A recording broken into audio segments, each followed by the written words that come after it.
आम गाँव आज्ञा गोटे बुढ़ा थे तार तीन पुओ बुझिले बुढ़ा बहुत कृपण जीवन सारा आज्ञा धन संचय कर रखी अंतिम समय है कौन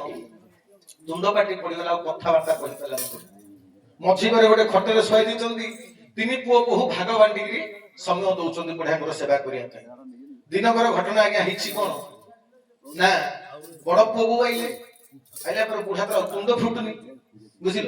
खाली से दांड हराटा देख देखि एमती आका ठारू बड़ पुओ बुझिले जीवन सारा तो बुढ़ा जहाँ धन संचय कर रखी जहाँ धरा पड़ी दांड घरे कोड़े को सिंधुक फिंदुक कोड़े नुकिक रखी कही पारुना टंका सुना क्या गोटे सिंधुक गोटे नुचिक रखी बापा कही पारुना विश्वनाथ साहब कहि पाउनु हेले बड़ पुओ कहले मझिया पुओ आइला मझिया पुओ दिन आइले बुढ़ा सिंधे कर देखौती दांड घराटा तापर मझियाटी कहला हई कि किछि नाही बापा कोड़े गोटे सिंधुक गोटे नुचिक रखी ताके कही बोते ताकर तुंद फिटुनी तापर सान पुओ आइला सान पुओ जत आइले बुढ़ा इंजा कर दांड घराटा तो खोजिया हेले सान पुओ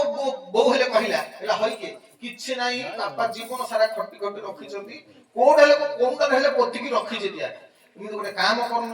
आम गार जो वैद्य पाखु जीवो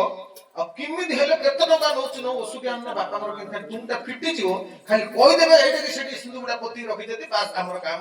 हेती हेले खाली ये कि समस्त स्त्री माने समस्त स्वामी के कथा का कहचंती तीन पोजार हेले बड़ पुओ गला वैद्य पाखु पहला वैद्य महाराज गोटे जिंस ना कोन हमर बापा मर तुंडटा फिटुनी जेत टाका नौचंदी एमिति कोन गोटे औषध दियो मो बापा मर तुंडटा फिटी वैद्य बोले हां अछि 10,000 टका पड़िबो देबी जे मात्र तम बापा 6 मास बंचिया दरकार 5 दिन जागा मरजी 6 दिन मरजी ओले किए चाहूची कि बंचिया पे ए छु गोमूत्र जो घाटी चकुटी रे हम हंत संत हेलो किने मर जाऊ के खाली तुमटा फिट जाऊ के खाली कहि दे तुम मते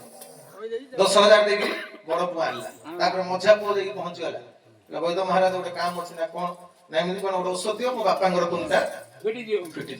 तीन पुआ आज्ञा 10,000 देकी 30,000